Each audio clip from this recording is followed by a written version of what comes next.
امام حسن مشتبہ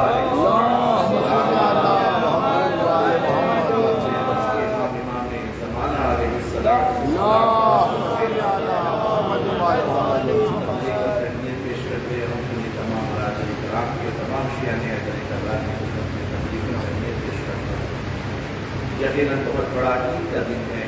اہل بیت کے گھرانے میں سبط اکبر کی پیدائش ہے، جہاں پر پیغمبر اسلام نے فرمایا ان الحسن والحسین سیدا شباب اہل جنہ.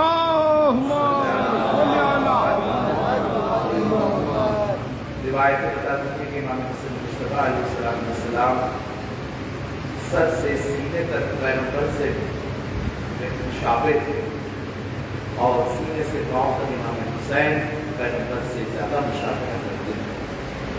اور اسی طریقے سے جو روایت آئی ہے اِنَّ آسان امامان آما اوقات، یہ دونوں امام ہیں، اگر یہ بیٹھ جائے تب بھی امام ہے اور یہ قیام کرے تب بھی امام ہے. گویا پیغمبر کی نظریں دیکھ رہی تھی کہ آئندہ سالوں میں یہی امام حسن ہوں گے کہ جن کے ہاتھوں صلح ہوگی، اور امام حسین ہوں گے جن کے ہاتھوں قیام کربلا واقع ہو. اس لیے آپ نے کہا کہ یہ دونوں امام ہیں آما او قعدا.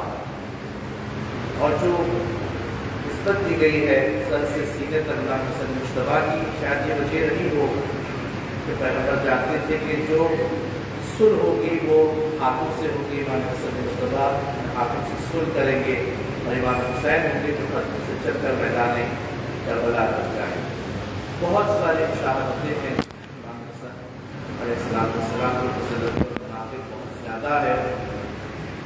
آپ کی علمی فضائل میں روایت ملتی ہے جس کو شاہد جوادی رضوان اللہ تعالیٰ علیہ نے کتاب میں ذکر کیا ہے کہ جب روم کا بادشاہ نے خط لکھا تھا امیر شام کو معاویہ کہ مجھے دو چیزوں کی اطلاع دو کی مطلب وہ کون سے زمین ہے کہ اس کے آسمان کے نیچے وہ مرکز ہے، وہ زمین آسمان کے وسط میں وہ زمین مرکز ہے، وہ کون سی جگہ ہے.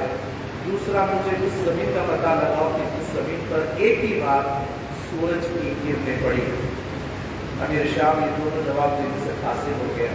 اس کو پتہ نہیں تھا کہ اگر وہ میرے آسمان کون سا زمین ایسا خطہ ہے جو مرکز کہلاتا ہے جہاں سے زمین اسٹارٹ ہوئی.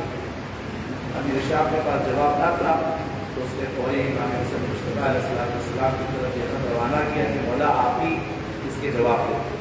مولا نے کہا کہ دیکھو زمین کا جو نقطہ مرکزی ہے وہ ہے خانہ خدا، بیت اللہ ہے کہ جہاں سے زمین کو بچھایا گیا ہے، اور وہ زمین کی جس پر ایک ہی بار سورج کی کرنیں پڑی وہ ہے دریائے نیل، جہاں پر حضرت موسیٰ جب اپنے اس طرف دریا کے چلے گئے تھے تو سورج کی تپش اس میں پڑی، اس کے بعد وہ دریا پھر مل گئی.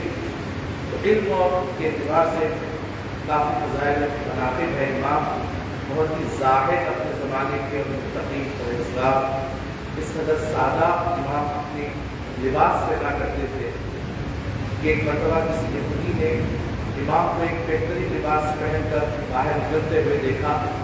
آگے بڑھ کے کہتا ہے اے حسن مشتبہ، آپ کے نانا تو کہتے ہیں کہ دنیا سجن المومن والجہنم مثلا للکافر، دنیا جو ہے مومن کے لیے جنت ہے اور کافر کے لیے دنیا جو ہے مومن کے لیے قید خانہ ہے، جنت ہے کافر کے لیے. لیکن میں دیکھ رہا ہوں کہ آپ کا لباس میرے سے زیادہ قیمتی ہے اور میں فقیر ہوں.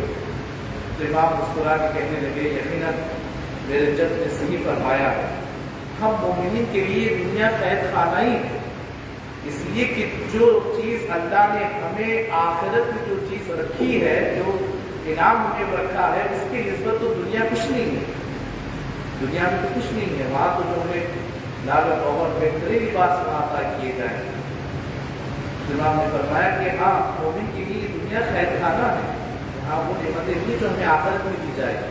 हाँ, तुम्हारे लिए दुनिया जन्नत है, इसलिए कि जो चीज़ आखिरत में तुम्हारे लिए रखी गई है उसकी बनिस्बत तुम्हारे लिए जन्नत ही है। कि तुम जो बेहतरीन लिबास पहन ले रहे हो, खाना खा ले रहे हो, ये जन्नत, क्योंकि अब तुम्हारी आखिरत क्या होगी? जहन्नम में होगी। इस तरीके से इमाम ने उसका जवाब दिया। इमाम बहुत ही दस्तरखान वगैरह का इंतज़ाम या इमाम के दर से कोई मिस्कीन और कोई फ़कीर भूखा नहीं गया। इमाम हमेशा दस्तरखान बिछाते मिस्कीनों फ़कीरों को इनाम करते। एक मरतबा एक ऐसा मिस्कीन इमाम के दस्तरखान पे था कि खाना भी खा रहा है और साथ अपने साथ निवाले अपने बाजू जमा कर रहा है। इमाम ने आगे बढ़ के पूछा कि भाई तुम पेट भर खाना खा लो, अगर तुम्हें अपने अहल के लिए ले जाना हो तो मैं तुम्हारे लिए खाने का बंदोबस्त कर देता हूँ। कहता है नहीं, मैं मदीने में बहुत गरीब हूँ, अभी अभी आया हूँ, मुझे पता नहीं था, लेकिन मैं आपके ऊपर एक ऐसे शख्स को देखा हूँ जो बाग में काम कर रहे हैं और उनकी ग़िज़ा मैंने चाहा कि मैं ये खाना उनके लिए ले जाऊँ ताकि वो भी खाना खाए। इमाम समझ गए कि वो मेरे बाबा हैं। इमाम ने फरमाया कि नहीं, वो मेरे बाबा है, तो खाना अगर तुम ले जाओगे तो फिर वो नहीं खाएंगे। तज़्ज़ा इस कदर इमाम ज़ुहद और तक़वा और इल्म में, और इस इमाम में बारिश तरीन सिफत है जिन्हें शेख तूसी अलैहिर्रहमा ने दुआए तवस्सुल में फरमाया है कि वला सियमा साहिबुल्लाह वन्नबविय्या वसौलतिल हैदरिया वलहिस्मतिल फातिमिया वलहिल्मिल हसनिया। हिल्म गुर्बात को बहुत ही बर्दाश्त करने वाले, बहुत ही सब्र को मसलन सब्र करने वाले। और वो वाक़या जो आप बारहा उलमा से सुनते आ रहे हैं, उन्हें मुतवातिर वाक़या है कि वो प्रोपेगेंडा जो शाम में मौला अली के खिलाफ किया गया, वो नस्ला नस्ल उनके पास कई सालों से बेपरों से मौला अली के खिलाफ बयानात देते रहे हैं। जब शामी एक शख्स मदीने आया और जब इमाम से मुलाकात हुई, इमाम हसन मुसलमान जब इमाम ने अपनी मुआरफी कराई कि मैं हसन इब्न अली हूँ, तो वो फौरी भड़क गया और इतना बुग़्ज़ उसके सीने में डाला गया था, उस प्रोपेगेंडे की वजह से इस इमाम को उसने कहना शुरू कर दिया। उसके बाद इमाम उसकी बातें सुनते रहे, लेकिन उसके बाद इमाम ने बड़े सब और मोहब्बत के साथ मुस्कुराते हुए कहा कि भाई ऐसा लग रहा है कि यहाँ पर गरीब है, तेरा यहाँ कोई नहीं, अगर तू चाहे तो मैं तेरे लिए खाने का बंदोबस्त कर दूँ, तेरे लिए रहने का बंदोबस्त कर दूँ, तेरी सवारी का बंदोबस्त कर दूँ। जब इमाम के इस अल्ताफ़ और इमाम की इस खुश अखलाक़त का जब उसने मुज़ाहिरा देखा तो कहने लगा अशहदु अन्नका खलीफतुल्लाह फी अर्ज़े अल्लाहु अअलम कैफ़ यजअलु रिसालतहु। मैं गवाही देता हूँ कि तुम अल्लाह के खलीफा हो इस ज़मीन के ऊपर, और अल्लाह बेहतर जानता है कि रिसालत को कहाँ करार है। अब तक तो मेरी सारी दुनिया में आप महफूज तरीन शख्स थे मेरे नज़दीक, आज के बाद से आप महफूज तरीन शख्स। ये इल्म अखलाक़ है इमाम का।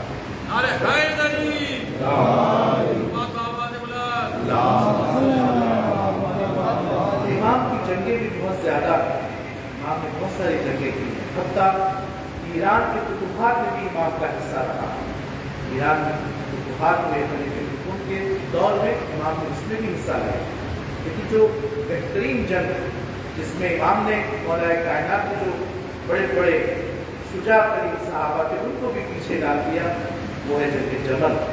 तो जहाँ पर इमाम ने अपनी ताकत का मुजाहरा किया और तलवार से उस नाखे के पैरों को काटा और नाखा गिरा और इमाम की जो है वहाँ कामयाबी हुई। इस जंग जमल से पहले चूँकि इमाम मदीने से आए थे बसरे की तरफ जंग जमल लड़ने के लिए, तो इमाम अली अलैहिस्सलाम ने इमाम हुसैन मुर्तज़ा और अम्मार यासिर अलैहिस्सलाम को कूफा भेजा था ताकि कुछ लश्कर को जमा करके लाए, चाहने वालों को जमा करके बसरे की तरफ लाए ताकि जंग हो। तो आप देखिए कूफे में उस्मान का हाकिम अबू मूसा अशरी जो इमाम के खिलाफ और उनके जो अहशिकन तोड़ा था, इमाम का बैत तोड़ी थी, उनकी हिमायत में बयानात दे रहा था, उनकी हिमायत में बयानात दे रहा था। इतना प्रोपोगंडा कूफे में होने के बावजूद भी जब इमाम हसन मुस्तफा कूफे आए हैं जनाब अम्मार यासिर के साथ, तो इमाम ने इसी कूफे से 9,000 का लश्कर जो है इमाम अपने साथ ले गए बसरे। आपने देखा इमाम की जो खुतबा, वहाँ पर खुतबा भी है जो इमाम ने दिया है कूफे में, बेहतरीन खुतबा इमाम ने इरशाद फरमाया और लोग जो है फौरी माहिर हो गए इमाम हसन मुस्तफा के साथ जाने के लिए बसरा, क्योंकि लोग जानते थे कि जो उन्हें उस्मान का बहाना लेकर जब ये जमर फैलाई गई है उसको हकीकत वाज़ेह और इसके पीछे माफिया और अमले खास का हाथ था। एक रिवायत मैंने देखी है, एक मरतबा ऐसा हुआ कि एक शख्स मदीने में कुछ मांगता हुआ पहुंचा, एक सहाबी से कुछ मांगा तो उन्होंने 5 दिरहम दिए। उसने उस फकीर ने कहा मुझे कोई ऐसे घराने का पता दीजिए कि मेरी हाजत पूरी हो जाए जहाँ मुझे बहुत ज़्यादा पैसा मिल जाए। तो उसने कहा जाओ अहले बैत लेकर वहाँ पर जाओ, वहाँ से दरियाफ्त करो। वहाँ पर इमाम हसन इमाम हुसैन तशरीफ़ फरमाते कि साहिल आता है आके इमाम हसन मुस्तफा से सवाल करता है कि मौला मेरी हाजत को पूरी करो। तो मौला ने एक बात बताई, कहा कि देखो कभी किसी के सामने हाथ न फैलाना मगर ये कि तुम 3 चीज़ों के गिरफ्तार हो गए, 3 चीज़ों में अगर गिरफ्तार हो तो तुम किसी के सामने हाथ फैला सकते। पहली चीज़ अरबी इबारत है इसमें कि इमाम ने फरमाया कि तुम अगर तुम पर दिया आ गया, दिया वाजिब हो गया, ये किसे कहते हैं, इंसान किसी का कत्ल कर दे, कत्ल कर दे तो अब जो मकबूल के जो वरसा रहेंगे 2 हालत से खाली नहीं, या तो खिसास लेंगे उससे कत्ल का बदला कत्ल, या नहीं उससे दियत मांगते हैं कि नहीं हम हमारा मर गया है अब तो उसकी दियत दो। अब ईरान को बहुत कई मिलियंस तो मान होते हैं, यहाँ अगर अपने इंडियंस एक जाति कहलाता। इमाम ने फरमाया अगर तुम पर दियत वाजिब हो गया है और तुम्हारा सकत नहीं है तो तुम हाथ फैला सकते। दूसरा तुम ऐसे कर्जे में हो, इतना तुमने कर्जा ले लिया है कि तुम्हारी कमर टूट रही है, कर्जा नहीं अदा कर सकते, तब तुम किसी के सामने हाथ फैला सकते। तीसरे ये कि तुम बिल्कुल ही फकीर हो चुके, तुम्हारे पास खाने को ही नहीं है, तब तो किसी के सामने हाथ। अब बताओ तीनों में से तुम कौन से? तो कहता है वाला तीनों में से तो एक ही हूँ, यानी मैं फकीर बन चुका हूँ, मैं बाद से सोचता हूँ मेरी कमर टूट चुकी है, मैं अपने अहलवार तक नहीं पहुँच पा रहा। तो इमाम ने 50 दिरहम उसके हाथ में दिए। इमाम हुसैन अलैहिस्सलाम जो वहीं पर बैठे हुए थे, इमाम ने 49 इसकी रिवायत बता दी है, 49 दिरहम। इसमें भी एक हिकमत है ज़िक्र, क्यों मौला इमाम हसन ने 50 और इमाम हुसैन ने 1 दिरहम क्यों कम किया? इसलिए कि अपने भाई के एहतराम, बड़ों के एहतराम, बड़े अगर आगे बढ़ के देते तो अपन जब अगर किसी तारीफ है तो उससे थोड़ा कम करना चाहिए ताकि उनके मर्तबा बढ़ा। ये एक सबक मिलता है। और जब वो वहाँ से वो दिरहम लेता है और ये कह के करता है कि मासूमी ने अहले बैत ने मेरा जो है जो मुझे चाहिए था पूरा किया। यकीनन खुशी की महफिल है, अहले बैत के घर में सब खुश है और इमाम का नाम जो रखा गया है वो वही इलाही के जरिए रखा गया है, जो हज़रत हारून के बेटे शक्कर और शबीर है, उसी को अरबी में हसन और हुसैन कहते हैं। और ये नाम इमाम हसन का एक ऐसा नाम है अरब में जो अभी तक नहीं रखा गया। इतने सार इतने जो है ना कई शोरा है, इतने बड़े साहब बलागत उनके पास थी, लेकिन ये नाम लफ्ज़ हसन कभी के जहन में नहीं आया कि वाक़ई अल्लाह की तरफ से ये नाम पैगंबर की तरफ जिब्रील लेकर आए ताकि इस फर्जंद का नाम हसन रखें। तो वाक़ई खुशी का मौका है। इस मोमिन की इबादत के लिहाज से अर्ज करना चाहता हूँ कि एक शख्स जो है जाता है दुकान के ऊपर और वो हलवा मांगता है, वो मिस्किया के ऊपर उदार के ऊपर, तो वो जो है वो हलवे को निकाल के तराजू पे रख देता है और उससे कहता है कि चख लो ये हलवे। तो कहता है कि नहीं मैं रोज़े से हूँ, मैं नहीं चख सकता। तो कहता है कि भाई अभी तो रमज़ान आने के लिए 10 दिन बाकी है, कि रोज़ा किस तरह का, तो उदार मांगने आएगा, तो रोज़ा किस बात का? तो कहने लगा कि चूँकि मैं पिछले साल आने रमज़ान के रोज़े नहीं रखा था उसकी ये क़ज़ा कर रहा हूँ। तो उसने फौरी हलवे को उठा लेके कहता है कि तुम अल्लाह का जो ادار ہے وہ 1 سال کے بعد ادا کر رہے ہو تو پھر میرا ادار کب ادا کرنا؟ رمضان کے اگر ہمارے روزے قضا ہو جاتے ہیں تو ہمیں نہیں چاہیے کہ 1 سال تک اس کو ٹال دیں، فوری طور پر شوال میں اس کو ادا کرنا چاہیے۔ اسی طریقے سے بات جو ہے یہ لطائف قرآن سے ہم کو ملتے ہیں۔ عربی میں جو ہے بقرہ گائے کو کہتے ہیں اور فیل ہاتھی کو کہتے ہیں۔ تو ایک دیہات میں پہنچ گیا، امام جماعت کی نماز پڑھنے کے لیے صبح کی نماز تھی، جیسے کہ آپ لوگوں کی جلدی ہوتی ہے نماز اس میں پڑھے اور فوری نکلے۔ امام جماعت نے ہم کے بعد سورہ بقرہ شروع کر دیا، 1 گھنٹے کا 1.5 گھنٹے کا جو سورہ بقرہ ہے پڑھنے شروع کر دیے۔ ہم دیہاتی پریشان اسے جلدی بھی جانا ہے۔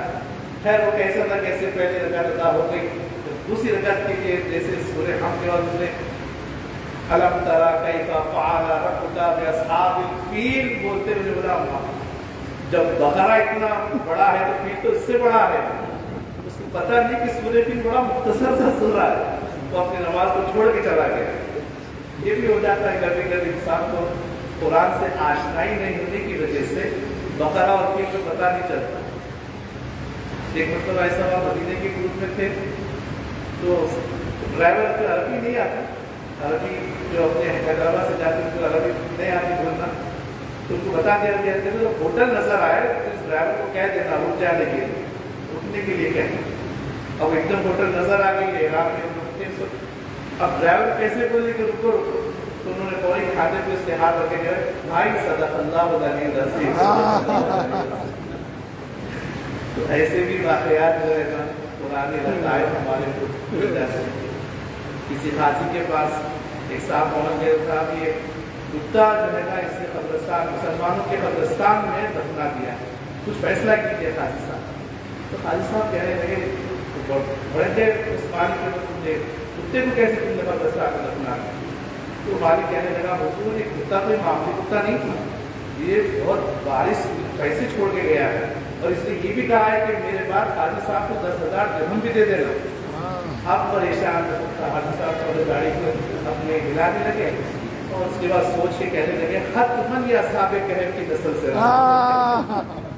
تو کبھی کبھی جب اپنے فائدے کی من کی بات آ جاتی ہے نا تو وہ طریقہ نکال لیتے ہیں کہ حتماً یہ اصحاب کہف کی نسل سے رہا ہوگا، اس سلسلہ بتانا جن کا مومن عبادت کے ایمان سے میں نے عرض کیا ہے پروردگار تجھے واسطہ محمد و آل محمد کا آج کی ولادت کا بسعادت کا واسطہ دیتے ہوئے محمد صلی مصطفیٰ علیہ السلام کا بار الہ جنت البقیع کی تعمیر کے اسباب کو فراہم فرمائے، آنکھوں کو روزے جنت البقیع دیکھنا نصیب فرمائے، بارہ ہماری اطاعت کرتی بارگاہ میں قبولیت عطا فرمائے، بارہ ہمارے قرآن کی تلاوت ہمارے روزوں کو کی بارگاہ میں قبولیت عطا فرمائے، بارہ حاضرین جو پریشان حال میں پریشانی کو دور فرمائے، روزوں کی خرچے کی ادائیگی جو بیمار حال میں شفا کاملہ واجبہ بارہ آج کے روز اگر کوئی کیتی ہمیں دینا چاہتا ہے تو ہمارے امام کے ظہور متعجل ہم کے اعمال کے ساتھ بارہ دیگر سلامات۔